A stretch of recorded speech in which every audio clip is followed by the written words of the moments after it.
Check it out. Look, we from the bottom, ain't no problems, we gon' make a way. Got no coach on the field, but we making plays. Hey, look, don't worry, we gon' be okay. Hey, look, why? Cause we gon' make them pay. We from.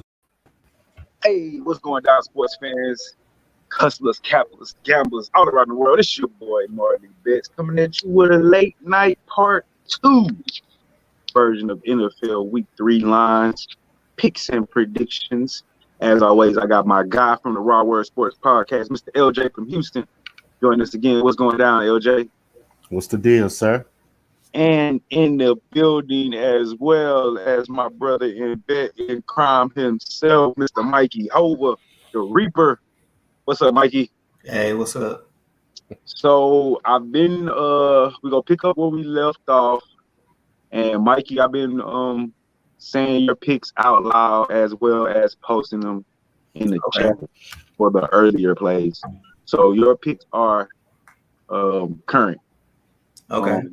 Before we jump back into it, LJ, we went over the Saints at Pats game. You got the Saints money line. LJ was interested in that because we're both on the Pats. So we just want to get your opinion on what you're seeing, what your thoughts is on that game.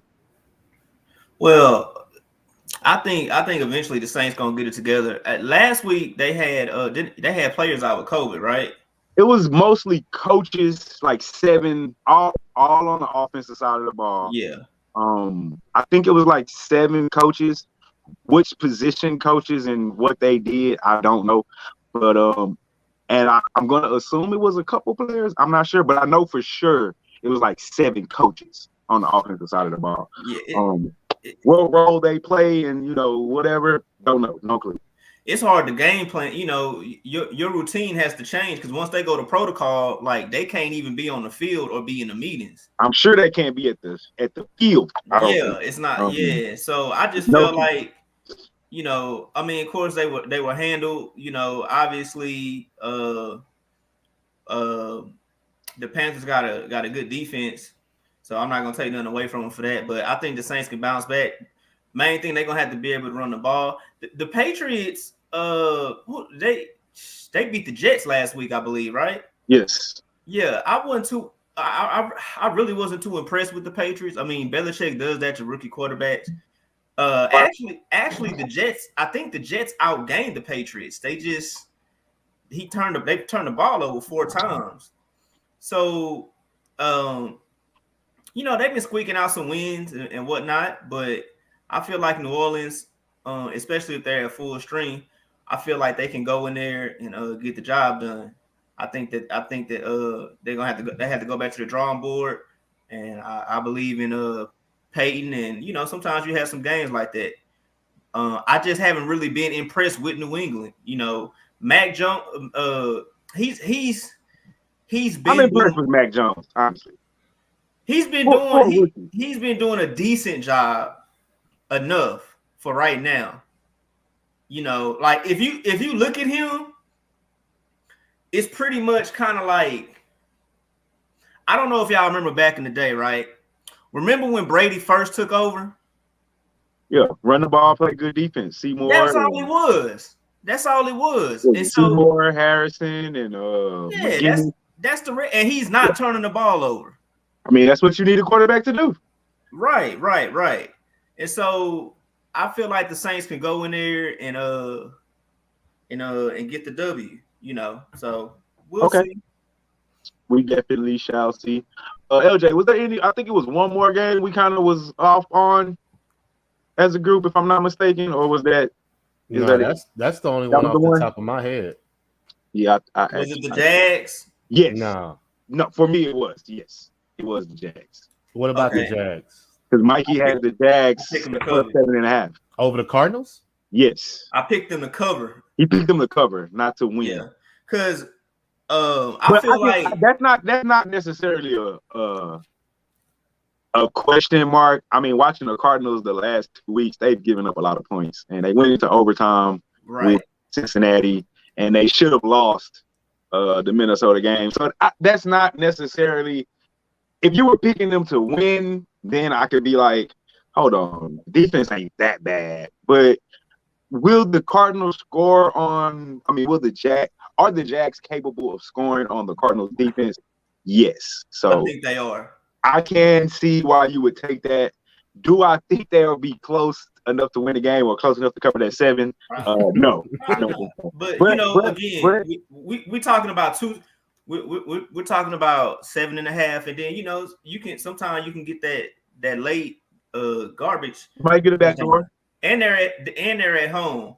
So I've been watching them, obviously, of course, since they blown out the Texans. They lost to who, the Broncos? Broncos by 10, right? Was it 23-13? No, I'm hold on. I got it right here. I think they lost by 10. The score was, I got it right here, 23. Yeah, 23-13. 23-13. And the Broncos are, I mean, they're a pretty good team. They're a pretty good team. I'm pretty high on the Broncos. So yeah, so I feel like this. I feel like Urban Meyer's continue to get more experience, as well as Trevor Lawrence. My thing with the Jaguars was always their discipline. It's not like they don't have talent on the roster. They're inexperienced and they don't have discipline. So I feel like this is a perfect opportunity for them to get that together at home. Now, if they were on the road, no way I would take this. But they're at home, and each week is different. So I feel like they can. I feel like they can cover it. They can cover it. It might come at the end, but I feel like they have an opportunity to cover. And like I said, that Broncos game showed a lot to me. So we'll see what happens. All right, that we will. All right, anything else, LJ? You got something? No, I was just listening. I don't Mike, want to go off into a rant. Before we jump into it, we got a lot of games to go to. Nah, that's it. Let's go ahead. All right. Well, let's jump right into it then. All right, so we got the Jets and the Broncos. Jets are on the road. Broncos are at home. The line is at -10.5. The total is at 41. Look at the injury report real quick for the Jets are injured. Joyner, safety, is out for the season. Crowder, he's questionable, the receiver with a groin. IR, I don't count the IR people. Linebacker Cashman, he's out indefinitely. The receiver Mims, he's questionable. These are the Jets, by the way, if ain't nobody listening. Nobody paying attention. Zach Wilson is probable. He has a groin injury. Sherwood, the safety, he's out indefinitely. And that's it for the Jets. Denver's injury report is Darby, he's on IR, Jones. Glasgow, the center for the Broncos, he's questionable. Chubb went back on IR? Or he just came back? I think he hurt again. I saw something. I think he might be back on IR. Yeah, he is. It says ankle IR. Jerry Jeudy, ankle, he's still on IR. And that's all I got on the injury report. All right, a couple extra factuals for the Jets. They're 6-12 ATS in their last 18 games. 2-16 straight up in their last 18 games. 1-4 ATS in their last 5 games against Denver. 1-4 straight up in their last 5 games against Denver. 1-8 straight up in their last 9 games on the road. 1-12 straight up in their last 13 games against an AFC conference opponent. And 5-11 in ATS in their last 16 games against an AFC West division opponent.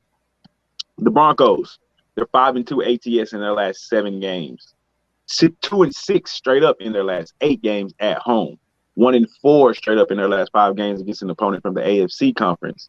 The total's gone under in 4 of their last 5 games in September, under in 6 of the last 7 games when playing at home against the Jets, and under in 7 of the last 10 games. Mikey, let's start this one off with you. Jets in Denver -10.5 for the Broncos. Totals at 41. I have to go with the Broncos. I mean, they've been playing pretty solid, even though they've been banged up, and they're just not really making too many mistakes, and they're doing enough to get the job done. The Jets, like I said, they outgained the Patriots last week. The problem was they turned the ball over 4 times. They also really don't have an identity on offense. You know, who's the running back? You know, I think they got the rookie Michael Carter in there. I think he's splitting time with like 2 other running backs. Yeah. So they don't really even have a running game.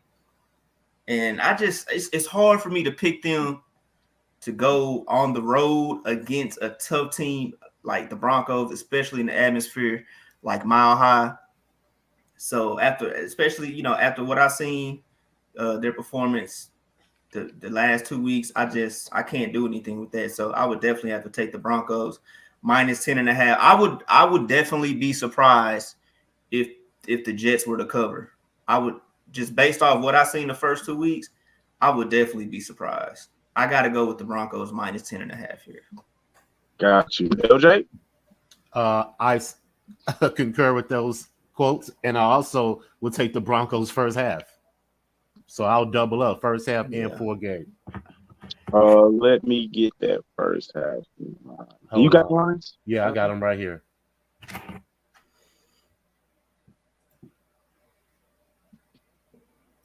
Right.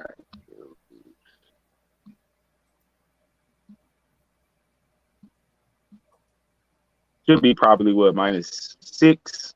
No, maybe minus 5.5. Yeah, it might be around 6, something like that. Yeah, -6.5. 6.5. And you want 4 games. Can you imagine what Von Miller gonna be doing to that poor little kid? Man, I wish they had Chubb back. Oh, that would be even more ridiculous. No, then I wouldn't be so scared of the 10.5. Yeah, I'm a little scared of that 10.5. I'm not gonna lie. LJ, you want 4 game as well, too? Mm-hmm. Okay. I agree with both of y'all. I'm a little scared of the 10.5 though, just because the Broncos aren't really much of an explosive. It's at 10 now. It's at 10 now. I'm still scared of the team. Okay. I mean, they barely beat the Jags by 10, as you stated earlier, even though they're at home, and like you said, with the home field crowd and the advantage of playing in Mile High, the atmosphere.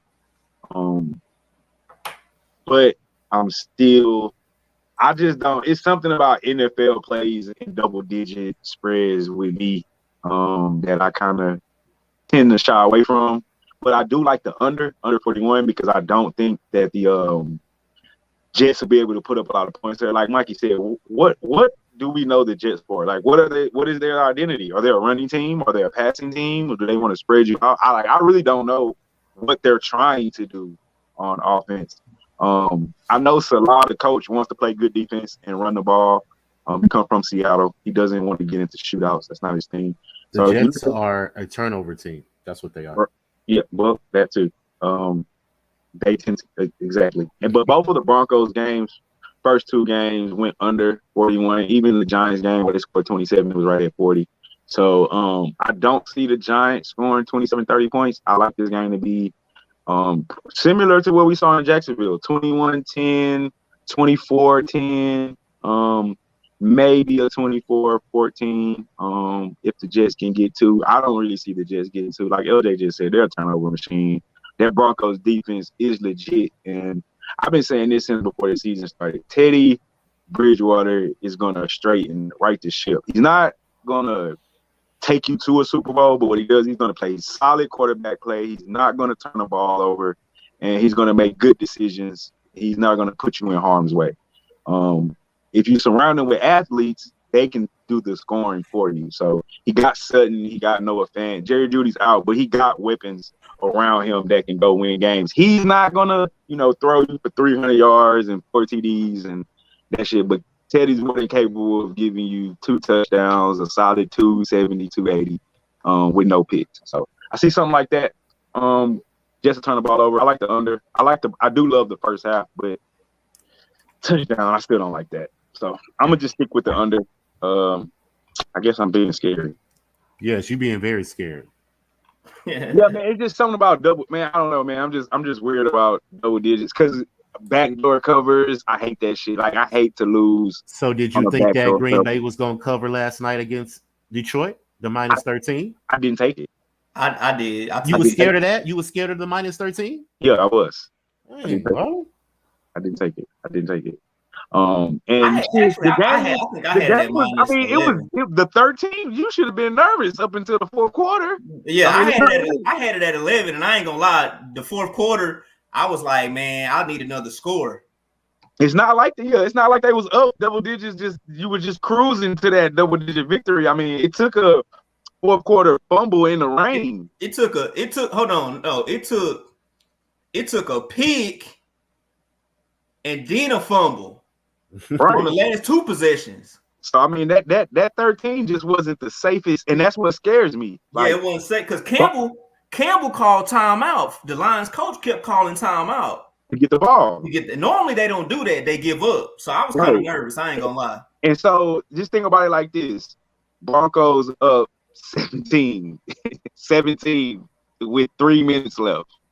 Like, and the Jets got the ball. They're not going to just try not to score. They're going to try to score. And the Broncos going to really be like trying. They're going to be in safe defense. Yeah, so they're going to let them drive. That's normally what happens at the end of the game. That's the kind of shit that, like, if I lose on that kind of shit, like, I'll be pissed about that kind of shit. Yeah. I've that's kind of why there before. I don't do double-digit point spreads. Like, the Jets are still an NFL team with NFL talent. Like, a lot of games are. They've only scored 10 points in two games. I understand that, but what if the Broncos only scored? That's 17? Why I'm taking it, because it's the Jets. I get it. I'm not disagreeing with, by no means am I disagreeing with the pick. I if you put a gun in my head, I'm taking the Broncos minus 10.5. But to say I'm not, I wouldn't be worried about a backdoor cover. It's just like, that's just a lie. Like, no, I'm with you with that depends on what team it is, though. I get it. I get it. I completely understand. Like I said, the score 10-17, 3 minutes left. Just got the ball on the 30. You know what I'm saying? It don't even have to be 10-17. It can be 20-10. I feel like the Jets just don't have the talent. They probably don't, Mikey. I can agree with you. Like with the Jaguars, they got talent. Even the Lions, they got talent. Are the Broncos going to score? They scored 23 against the Jags. Yeah, but are you going to get enough points? Hey, 23 will be enough for this game because the Jets will score 6. It might be. I'm not. I can't say they won't. I don't know. I can't. The Jets will not score no more than 10 points. Touchdown is so easy, not so easy to get, but 10 points is so much. That's a lot of. You can get a punt return. You can get a kickoff return. Yeah, you're right. You're right. Special teams. You can get a pick six. I'm just a fumble recovery for a touchdown. It's just, it's a 10.5. It's more than a touchdown. More than a touchdown and more than a field goal concerns me. More than a touchdown, I take 7.5 maybe. You know what I'm saying? But like 10.5, a touchdown plus a field goal. You need more than that. A touchdown, 2 field goals. So like, I don't know. I just think it's a lot. I think they win, and I give it an 80% chance probably to cover, but that 20% still scares the shit out of me. Hey, those 8 out of 10, but you still miss 2. Those 2 can come at any point, huh? You know. I got you. Well, just call me scary. I'm fine with it. That's okay. I'll be that. Cool. I'll be scared. Sometimes it's okay. Sometimes it's okay. Boom. We got the Bucks. They're going to Los Angeles to take on the Rams. Should be a good one. The line is at the Rams plus 1.5. They're home dogs. The total has opened up at 55.5. The injury report as of now for the Bucks are Antonio Brown is questionable. I heard he's out because he has COVID, so I don't think questionable is the right word. Yeah, he's not playing. He's not playing, right? Mickens, the receiver, he's questionable due to a hip, and that's all I got right there. The Rams, their injury report is listed. Henderson, the running back, he's injured last game. He's questionable, and everybody else is IR. Tampa, a couple extra factors. They're 4-1 in their last 5 games, 10-0 straight up in their last 10 games. But 1-7 ATS their last 10 games against the Rams. 1-6 straight up in their last 7 games against the Rams. 8-0 straight up in their last 8 games on the road, though. 2-8 straight up in their last 10 games when playing on the road in LA. The total is gone over in 4 of the last 5 games versus an NFC West division opponent, over in 5 of the last 6 games against an opponent from the NFC Conference, and over in 5 of their last 7 games. The Rams, they're 4-1 straight up in their last 5 games, 8-2 straight up in their last 10 games against Tampa, 12-4 straight up in their last 16 games against an opponent from the NFC, 5-1 ATS in their last 6 games against an opponent from the NFC South. The total has gone over in 5 of their last 6 games played in September, over in 4 of the last 5 played against Tampa, over in 4 of their last 5 games in general, and under in 8 of the last 9 games at home. LJ, you start us off on this one. Tampa in LA. What do you got? I guess we're safe to say that this will be the game of the week right here. Yeah, I think so. I think Packers and 49ers. That's I like that. I don't see any other game. Packers and Niners. No. I don't think. No. I don't know. Not against this game. Not against this game.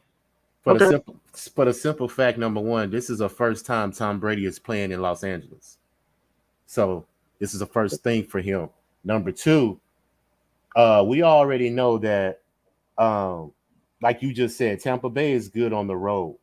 But both of these teams can't run the ball. So it's going to be a shootout. This is going to be Tom Brady against Matthew Stafford.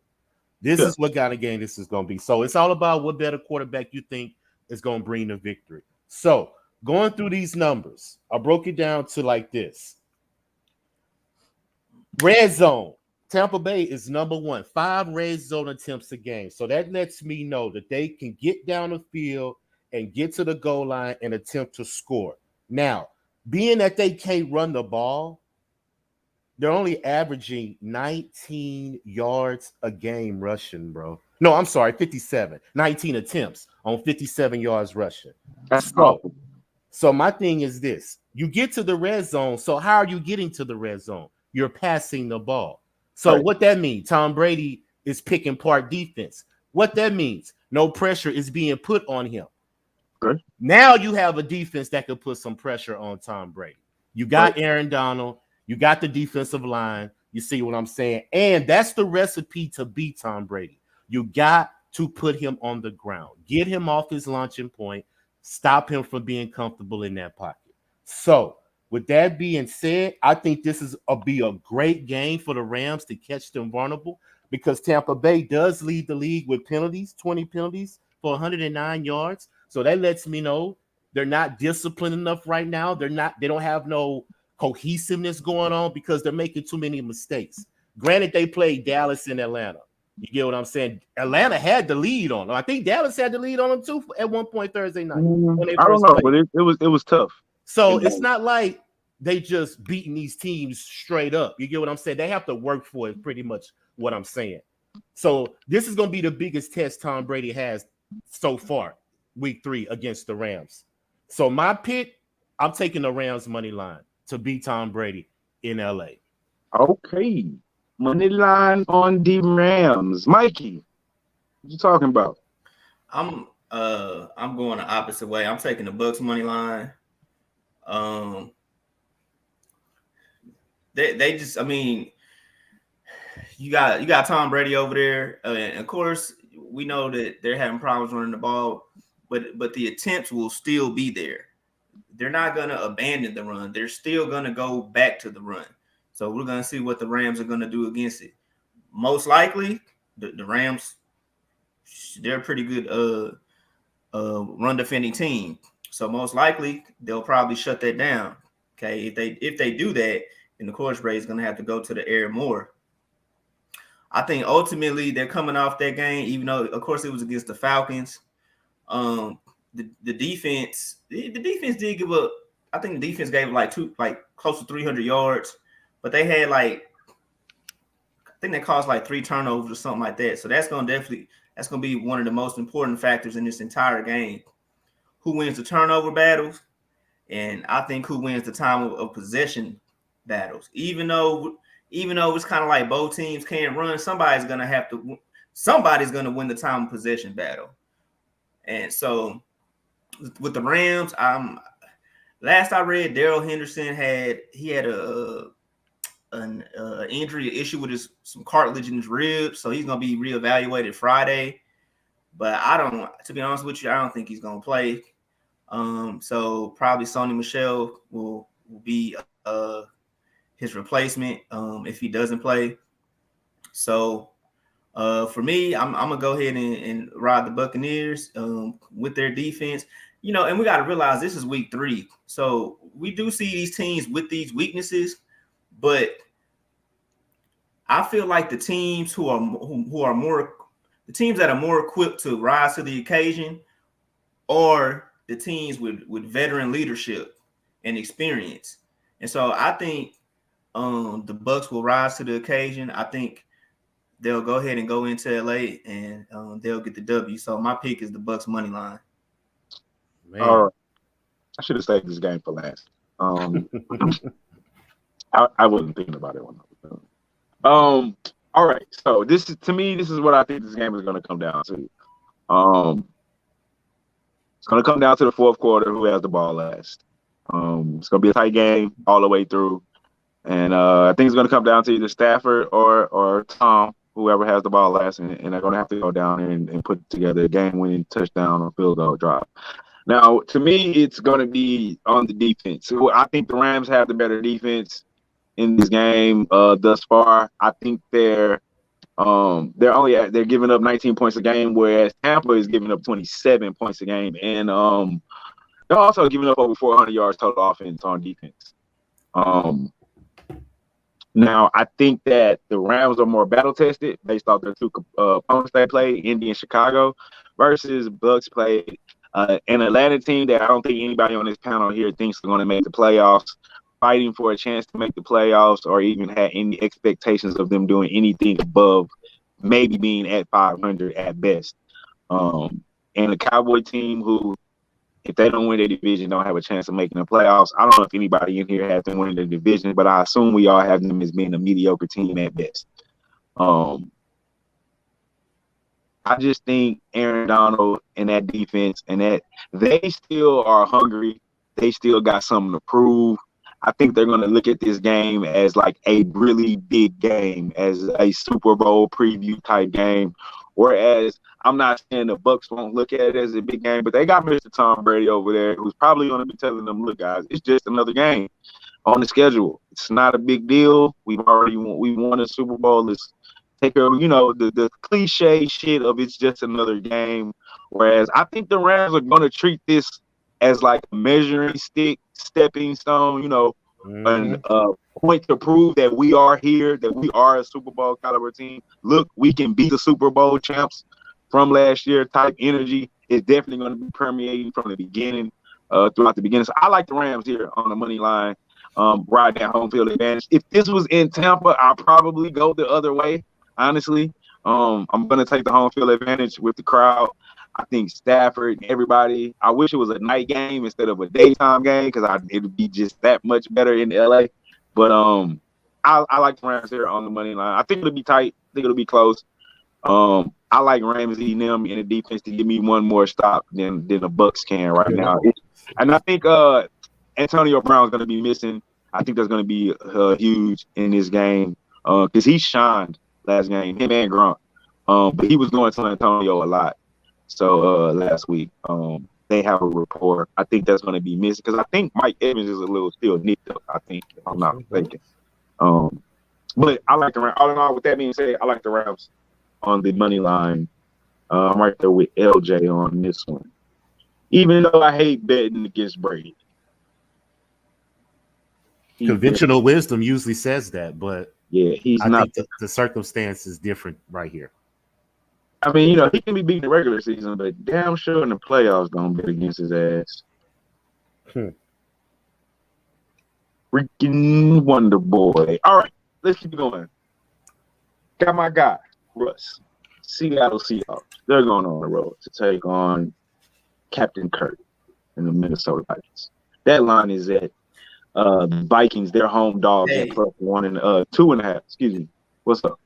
The Tampa Bay Rams line changed. Changed. So they have Tampa Bay as the favorites -1. That's come down half a point. At -127. And then they have money line -127. Obviously, the Rams are a 1-point underdog. The money line for the Rams is +111. All right, I'm bringing up. Update. I'm getting the current lines right now. These are lines. Well, I mean, I put the lines in this afternoon, so they changed. Obviously, they changed. Yeah, they're gonna change. And for all the viewers, make sure that you monitor the lines daily. Like I look at them 2 and 3 times a day. Oh, please make sure, because guys, this is a Tuesday, or excuse me, Yes. Wednesday video. These lines are definitely going to change by Sunday, for sure. Or at least probably a majority of them will. If not all of them. I expect a lot of them to change. Money's going to come in. Sharks are going to come in. So we got a bunch of shit. Injury reports are going to get released. And COVID and all that crazy ass shit. So lines definitely will move up and down for sure. Okay. It's taking a while for these lines to come up. So let's get back on Seattle. Seattle and the Minnesota Vikings. The injury report for Seattle, I got Shell, the tackle. He left last game. He's questionable for today.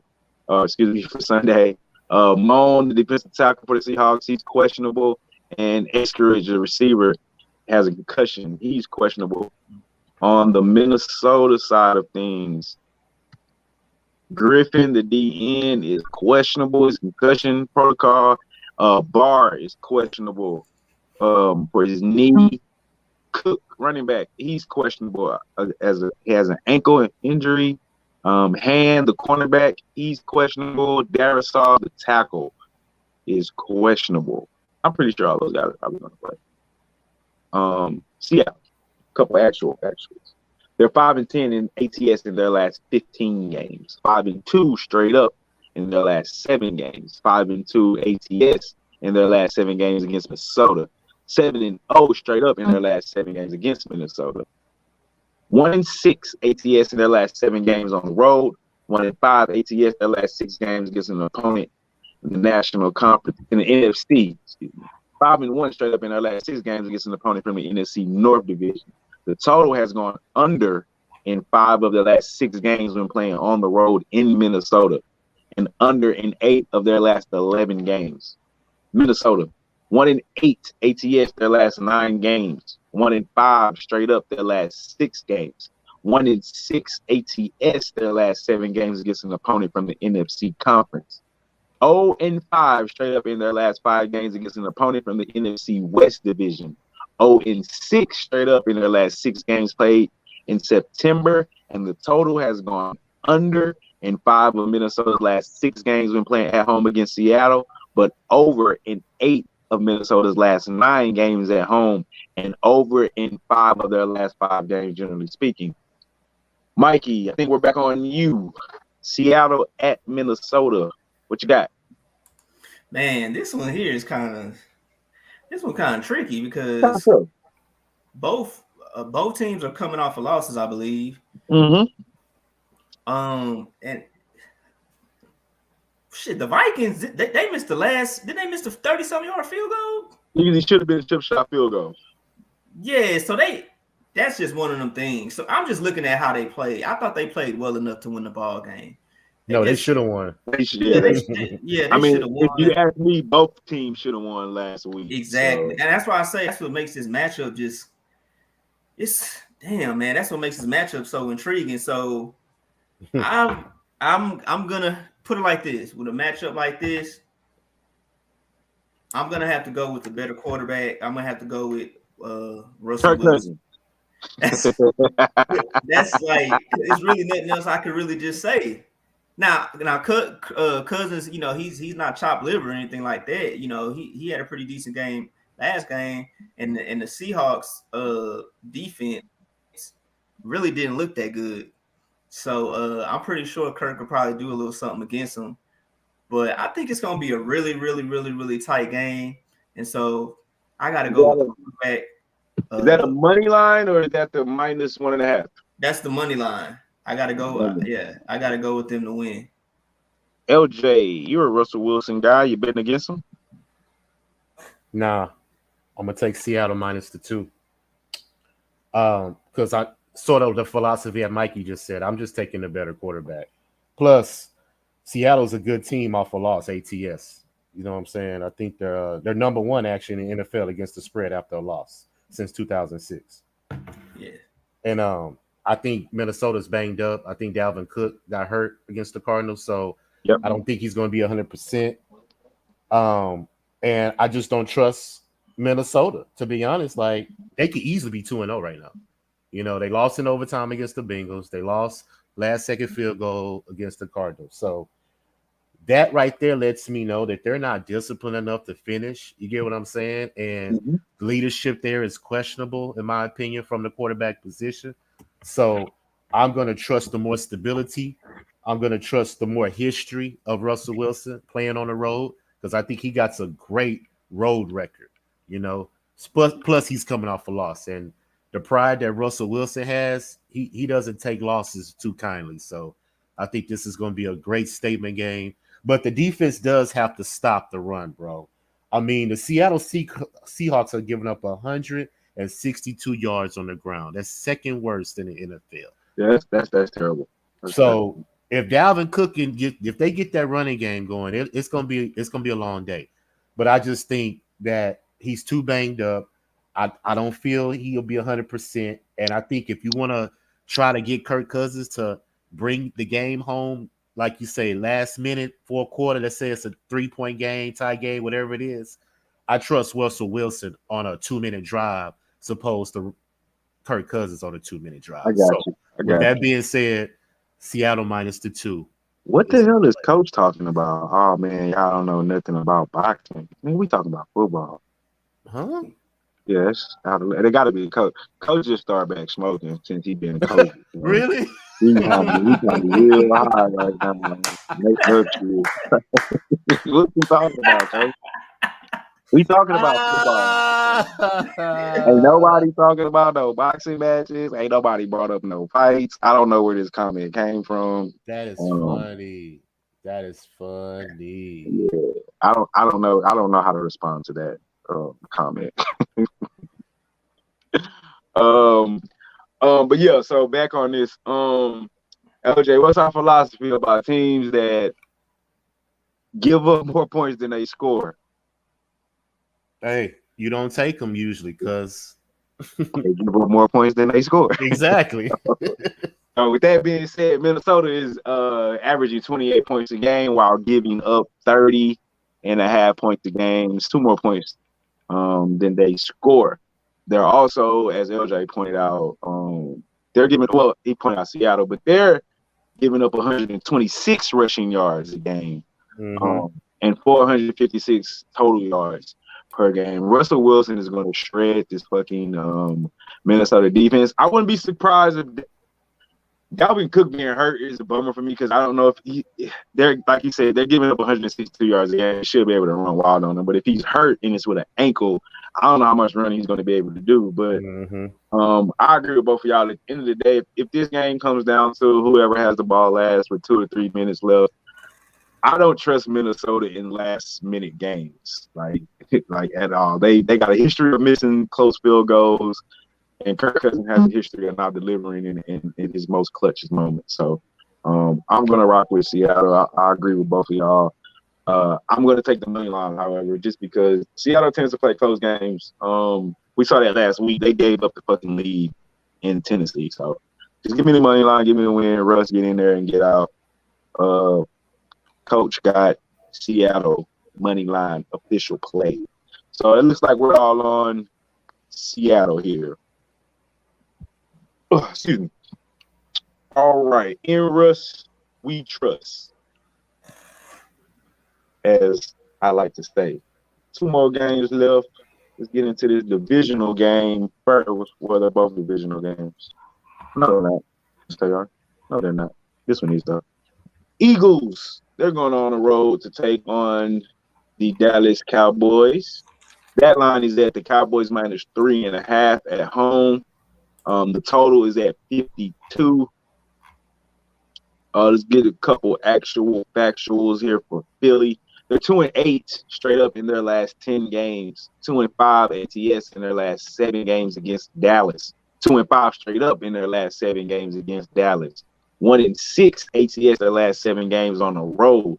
1-4 ATS their last 5 games when playing on the road in Dallas. 1-4 straight up in their last 5 conference games, 5 games against an opponent from the NFC conference. The total has gone under in 4 of their last 5 games against an opponent from the NFC East and under in 9 of Philly's last 12 games. Dallas, they're 5-1 ATS their last 6 games. 4-2 straight up their last 6 games. 4-1 ATS their last 5 games at home against Philly, but 1-5 ATS their last 6 games against an opponent from the NFC East division, their division. 2-4 straight up in their last 6 games in the month of September. The total has gone over in 5 of their last 6 games against an opponent from the NFC conference, over in 8 of the last 10 games at home, over in 6 of the last 9 games at home, and under in 6 of the last 9 games at home against Philly. LJ, we back at you. Eagles in Cowboys. What you got? Well, I'm going to take the Cowboys at home. It's their home opener. And I just don't think Philly can score enough points. 22 penalties for 146 yards is an issue as well. They are a young team. You know, they got a young quarterback behind center. So I just think the inexperience is going to hinder them in this game. It's a Monday night game, prime time, lights, you know what I'm saying, media, all this shining on one game. The whole world is watching. So I just think Philly, even though I have high hopes for Philly, they are young, and I believe that they can get better. But as of right now, the way Dallas defense is playing, man, like 16 rush attempts a game, which is first in the NFL. So they stopping the run for sure. They're only allowing 7 yards a game. So you make Jalen Hurts one-dimensional. He tends to run out the pocket and try to make things happen. He's more of a scrambling type quarterback. And Dallas got linebackers that could cover both of those sideline to sideline. So I don't see him breaking out on that defense. You know, I think because the way they played the Chargers last week, you know, they played a nice gritty game. And nobody scored over 20 points in that game. I think it was 18, somewhere around there, 17 points. To 14? Yeah, it was somewhere around there. So I expect the same with this game, to be honest with you. Because I don't have no faith in the run game for Dallas, even though Mike Parler did run a little bit. You know what I'm saying? This is a divisional game. You know, these games are different. You know, both teams know tendencies, you know, coaches, you know what I'm saying, got familiarities, you know what I'm saying, on the staff. So this is a different type of element. But I think Dallas is the better team overall, considering they got the better quarterback, Dak Prescott. You know what I'm saying? They're at home. And I just think the defense is better to where they maybe can cause some turnovers on Jalen Hurts, get some great field position, and Dallas pulls off the win. So I'm going to take Dallas minus the 3.5 at home. Gotcha. Mikey, what you got?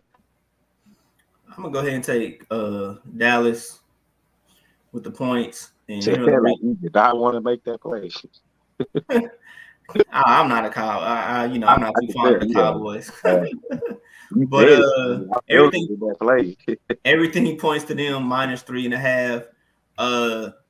Here are the reasons why. Obviously, they're at home. As you mentioned earlier, the Eagles are 1-6 ATS in their last 7 road games. The home team is 5-0 ATS in their last 5 meetings between these two. Okay, and then also Dallas has the better quarterback, and they have the better weapons on offense. So it's very simple to me. Also, I think they're going to have to try to establish some type of run game. They ran the ball pretty good. Pollard did a good job. He averaged like over 10 yards a carry. Yeah, he was talking. Huh? I said he was toting it. Yeah, he did a real good job. So but Zeke still got carries, and I think he scored a touchdown, and so they had a good balance of power and speed. And I just think ultimately they're the better team. I don't see the Eagles going to that stadium, like LJ said. It's the opener. Yeah. Y'all already know Cowboys fans, they gonna be out. It don't matter. They could be like 0-8 and they still gonna be rocking, So I gotta go with the Cowboys with the points. Straight up, -3.5, Dallas Cowboys at home. Yeah, I agree. I'm right there with y'all. Jalen Hurts just not ready to go on the road and be in a primetime game Monday night. Like you said, Dallas opener, just the energy alone in that building is going to be rocking. The defense is playing a lot better compared to last year. Still giving up 24 points a game. They're only scoring 24 points a game, so I guess that's dead even. Philly, on the other hand, they're averaging 21 points a game, giving up 11. That Philly defense is for real. That D-line is the truth. Yes. They're going to be on Dak's ass Monday. About the only thing that can keep them in it. But not going to lie, man, I can't say Dak look great, but he's looked good. He's made all the right plays. If y'all remember, man, I don't know if a lot of people remember, but me and my boy was talking about this over the weekend. Dak at Mississippi could not throw the ball. Like, that has never been known as a passer. But like over the last couple of years, man, he's been 300 yards a game, easy, every Sunday. I like Dallas here at home. I like the weapons they got on the outside. I like the receivers. I like Tony Pollard and Dak and 1-2 combination. And like I said, the defenses have been playing a whole lot better. I just feel it's just not ready yet, honestly. Offensively, they're not going to be able to keep up. I also like the under. I think it's too many points.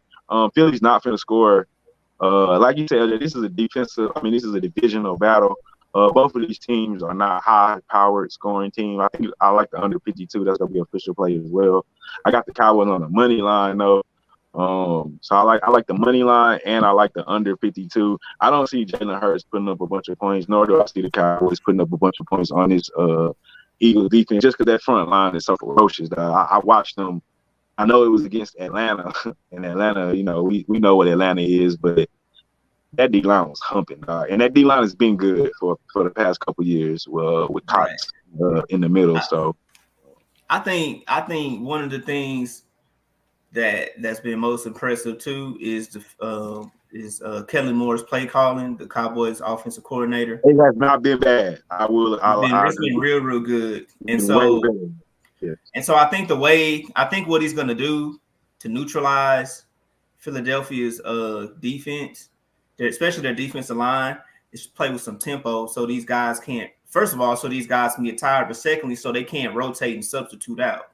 Yeah, you got to run a lot of draws, screens, quick passes, 3-step drops, get the ball out of Dak's hands, and play with some tempo. Yeah. I agree. So it looks like we're all on the Cowboys. Coach says he's on the Cowboys money line as well. So that makes we're all on the boys. Last game, I think this is the Sunday night game, if I'm not mistaken. The other big game of the day, or of the night rather. Sunday night game. You got the Dallas is that's Monday. Why am I still on Dallas? Packers. There we go. Yeah, Sunday night game. Packers, they're going on the road to take on the 49ers. That line is at the 49ers -3.5. The Packers, the total is at 50.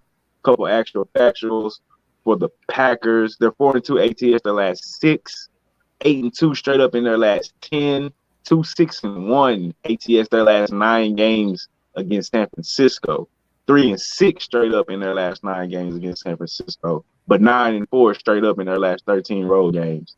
The total has gone over in 5 of their last 7 games when playing on the road in San Fran, over in 4 of the last 5 games against an NFC conference opponent, and over in 5 of their last 6 games. San Fran, 1-7 straight up in their last 8 games. God damn, it's actually 1-7 straight up in their last 8 games at home. 4-1 straight up in their last 5 games against an opponent from the NFC North Division. 6-3 ATS their last 9 games played this month of September. The total has gone over in 5 of San Francisco's last 6 games played in week 3. Over in 5 of the last 7 games when playing at home against Green Bay, and over in 9 of their last 12 games against Green Bay, period. Mikey, Aaron Rodgers against Jimmy G Sunday night. What you got? I got to take first of all, I think this is definitely going to be a very, very good game. 2 things. Number one, it's an opportunity for Aaron Rodgers to to bounce back and have those guys in rare form and just kind of show what happened. And week 1 was a fluke, but it's also an opportunity for Garoppolo to show that he can beat big name quarterbacks, in big games. So with that being said, the 49ers, they were pretty balanced last week against the Eagles. I think they edged them out like 17-11. Garoppolo he threw for 189, and they were still able. They ran the ball for 117. They had 1 touchdown.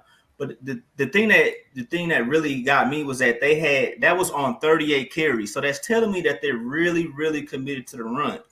Very committed to the run. The Packers defense, to me, from what I've seen, they've been giving up a lot, man. Like even against the Lions, they finally got it together and they pulled away. But is Zaire Alexander back for the Packers? No. Well, he's not. Let me see. Hold on. Let me see if he's on the injury report.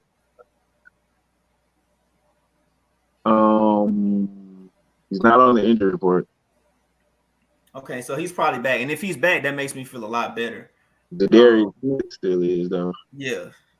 To me, that's the problem. Zadarius Smith is for the Packers, a linebacker, the DN with dreads. Yeah. Matter of fact, hold on, that's what I meant. Ladarius Smith. What is he? Is he back? No, he's out.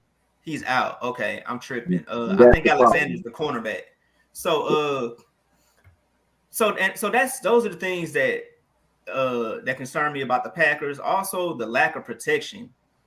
I've been noticing that, like even the Lions were getting pressured. And obviously the 49ers have a better front 7. So those are my concerns for the Packers. However, I feel like the game is going to be tight, just for the simple fact that the 49ers they're going to continue to run the ball, and grind it out. It's going to take some time off the clock. Ultimately, regardless of whether Aaron Rodgers is pressured or not, or that in conjunction, obviously him being pressured with the lack of protection with that O-line, he still finds ways to move the ball downfield. And so I think with Adams and Tunyon and Scantling, and they were able to actually run the ball pretty good, and Aaron Williams did a good job catching the ball out the backfield too. So they got some guys at the skill positions on the outside that can do some damage as well. So I think they'll keep it close enough. I like that. I like that 3.5. So I'll take them, the Packers, plus 3.5 on the road. LJ, what you got? I'm totally opposite. The Packers are playing on a short week. They got to go on the road. And Aaron Rodgers has a bad record against the 49ers. So I'm more of a numbers history kind of guy. And like we just talked about, Green Bay gives up more points than they score. Plus, rushing yards, they give up 139 a game. So with that being said, I don't think that they can control the tempo enough for this game. I think that Mike Shanahan is going to throw whatever he can at Green Bay because he's a trickery gadget type guy. I think the defense is going to step up and make plays to get Aaron Rodgers, maybe sack him or get an interception here and there, rattle him a little bit. Because I believe Aaron Rodgers is a front runner. You know what I'm saying? He plays good when he's ahead. You know, but when he gets behind, he tends to get rattled. He starts poking fingers. And I think this is going to be one of them games. I think the 49ers defense can get him rattled to get him out of his rhythm and make him make decisions he normally wouldn't make. And I just think the defense gives up too many yards. They give up 333. They give up too many yards and too many rushing yards to even have a chance to win this game. So I'm going to take the 49ers minus the 3.5 to beat Green Bay. But I do like the first half too. Man, I ain't had this number up. Because the 49ers, they give up more, they score more in the first half than they do in the second half. So that may be a concern for me. So I'm gonna take the 49ers minus the 3.5 the full game, but I'm also gonna take the first half. But I'm trying to find a number for the first half. So I'm gonna let you talk and give your pick while I find the first half number. Okay. I pretty much my issue with this game is that Aaron Rodgers just and LJ, you said it. He doesn't play well against San Francisco.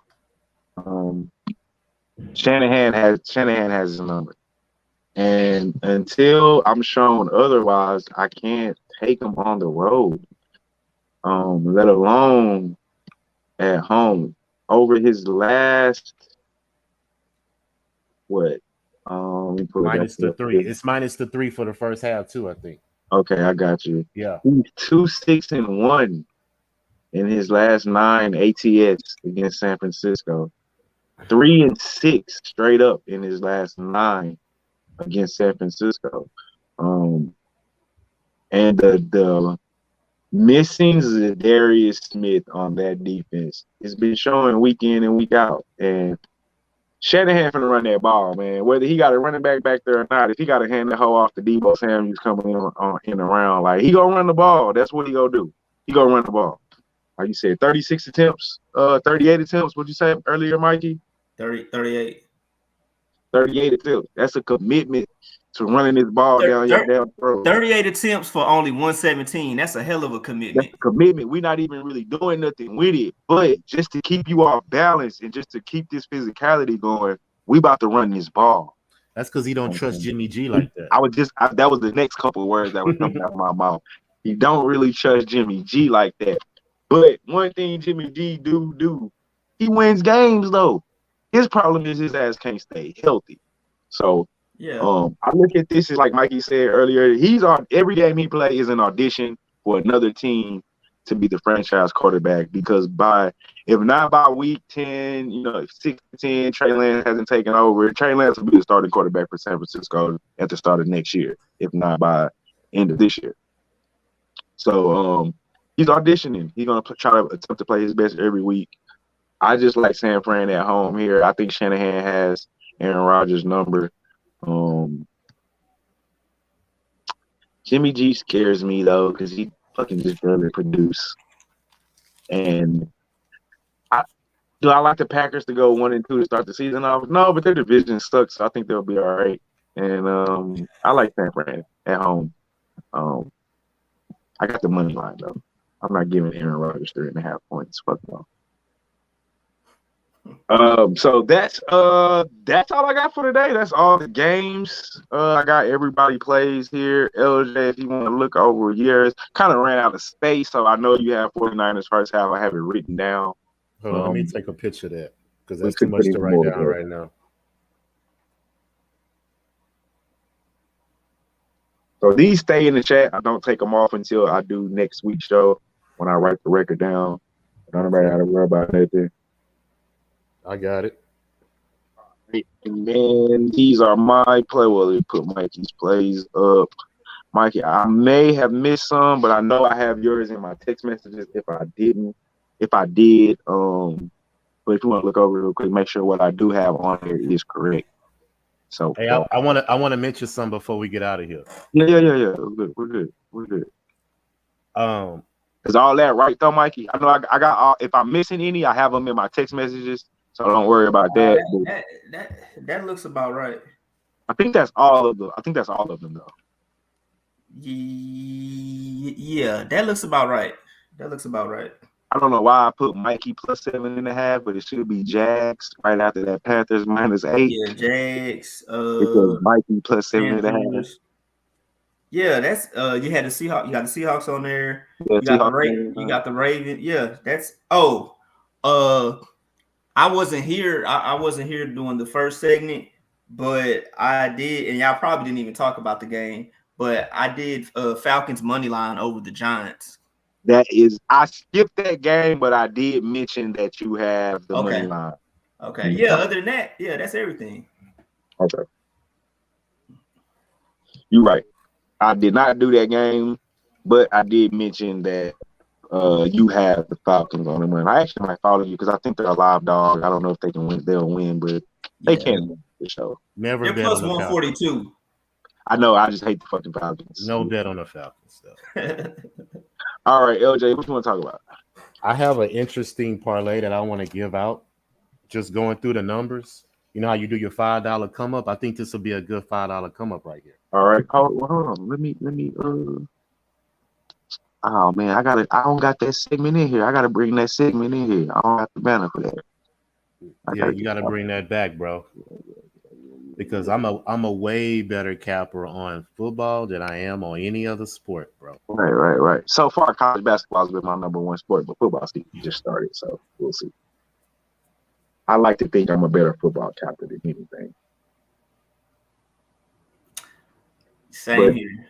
Hey, me and Coach was like 60 and 30 something in college basketball, so it's gonna be hard to beat that, no matter what.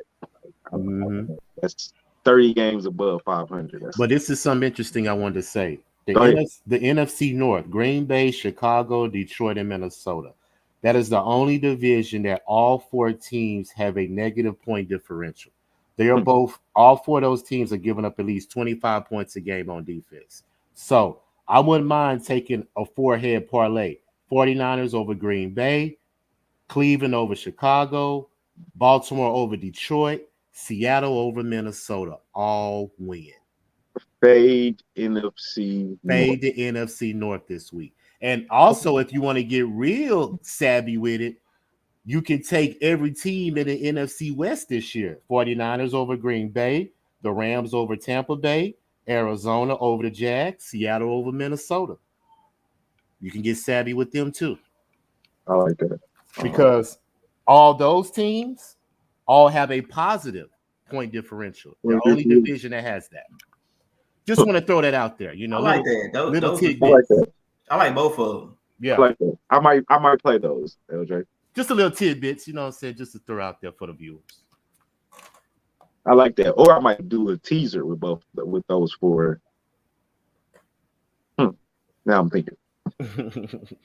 I like that. Anybody got anything at town? Those 5 games took an hour? Jeez.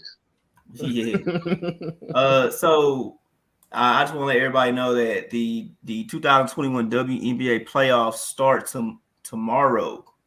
Single elimination. Okay, both games will be on ESPN2. I'm gonna try to have a video out sometime around between noon and 2 p.m.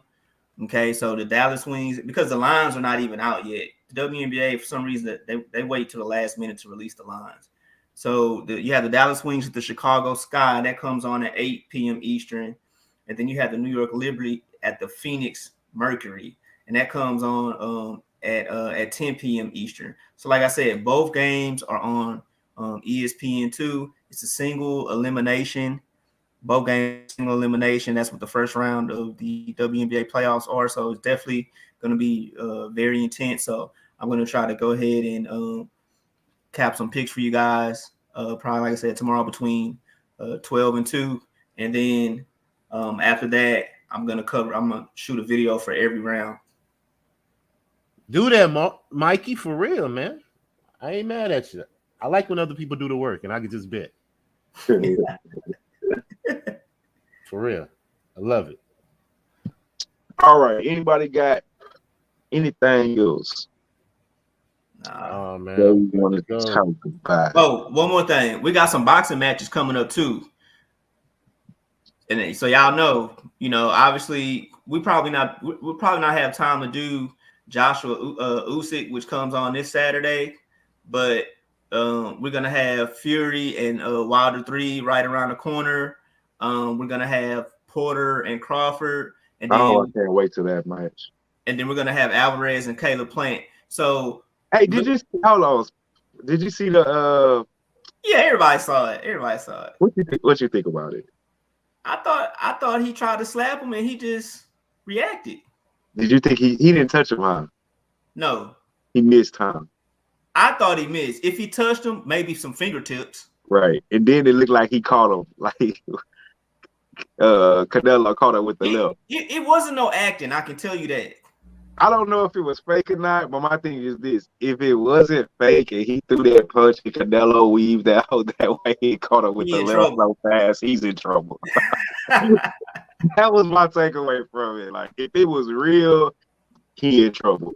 Now, how fast and hard he threw that left, I don't think he threw it like, it was a slap. It wasn't even, a punch. Yeah. So, and all right, Canelo a boxer, so of course, his natural reaction is to weave that hoe and throw the left. So maybe it's nothing, but man, it just was so. Yeah.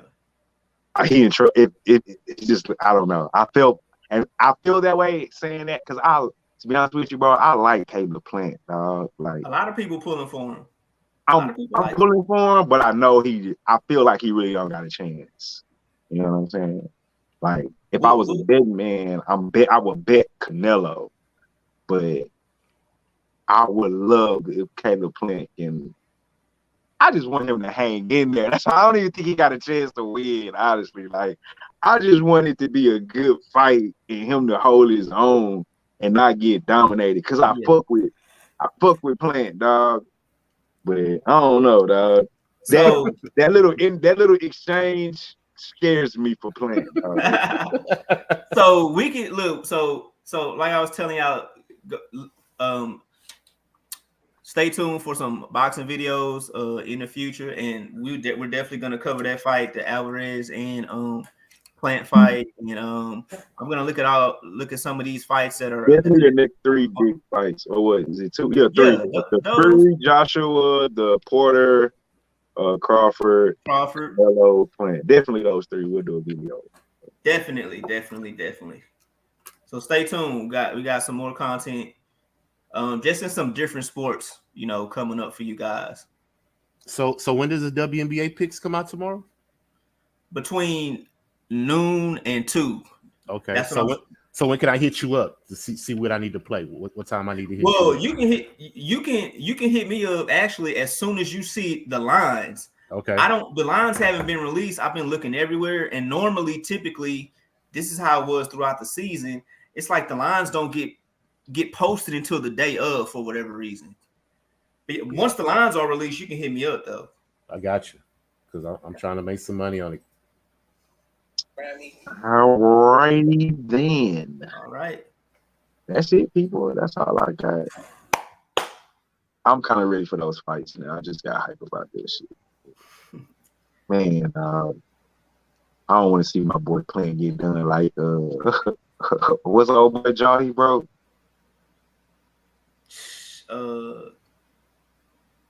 It wasn't Felden, was it? Nah.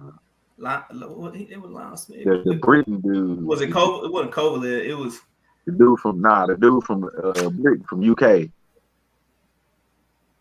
His last fight. I think he's Canelo last fight. Yeah.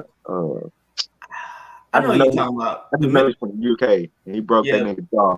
Yeah. Or he broke that nigga eye. He broke something on this nigga face. He broke this nigga face. I like that. Yeah. He broke this nigga. I don't want to see Caleb's face get broke, dog. And then I just like him because he's slick too. He can move, but I ain't like that little exchange they had. I don't know.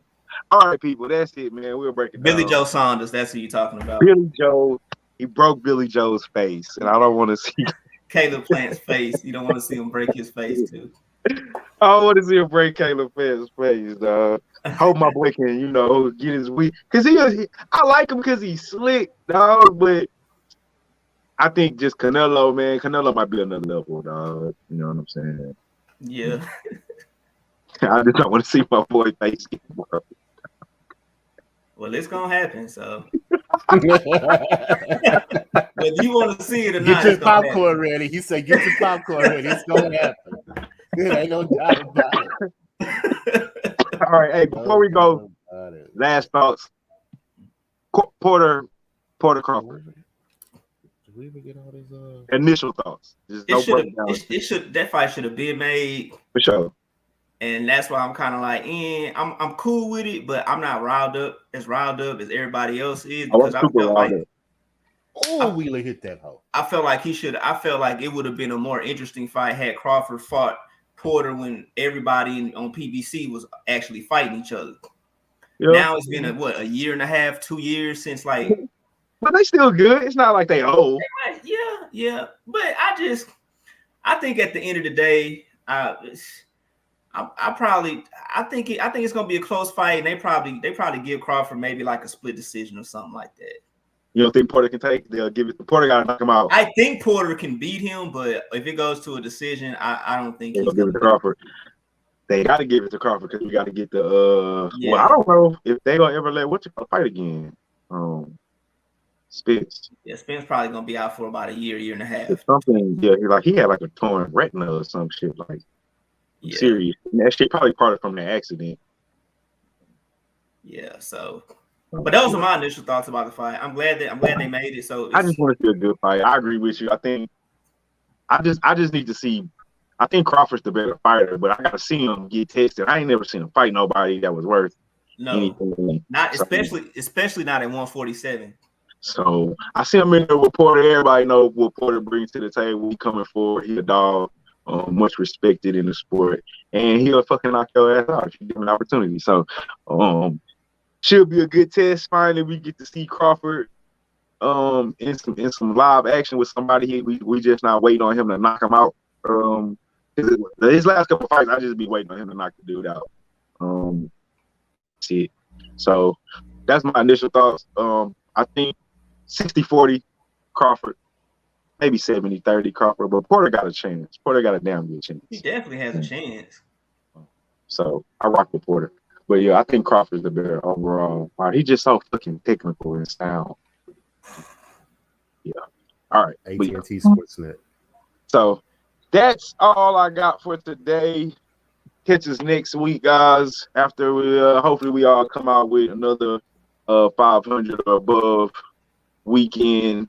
See his brothers in bits. Mr. LJ from Houston, you want to give out your social media? Yes, sir. LJ from Houston, Facebook, Instagram, Twitter, Raw Words Podcast, on YouTube. I haven't done a show. My computer's been down, so I've been having technical difficulties. So I haven't done a show. I was wondering why we ain't done the recap show, yeah. Because I've been having difficulties, man. You know, I need to get some stuff straight. But I appreciate you. I do mine off the phone. Huh? I do mine off the phone. I do my notes. I need my phone to go through my notes and stuff, so I don't like doing it off my phone. You gotta write your notes down like you used to, LJ. Man, I do that too, man. I need all kind of technology, bro. I'm all over the place. So, but I will soon get my stuff straight to where I will do a show soon. Can't promise you when, but it's gonna be soon. But I'm glad you do yours, so I can still get to the people and let them know what I'm betting on and things like that. So at least it's getting to the people regardless. So, well, I appreciate you coming on, my brother. Y'all can catch us back here again next week.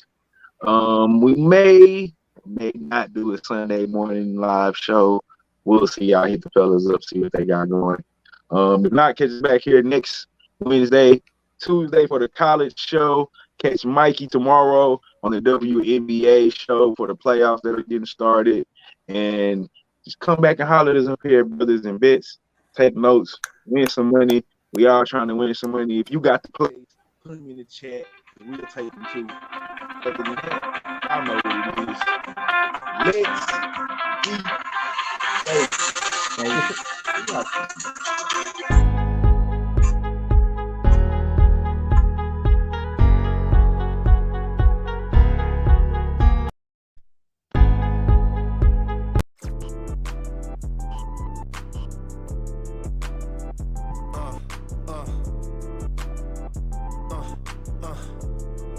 Check it out. Look, we from the bottom, ain't no problems. We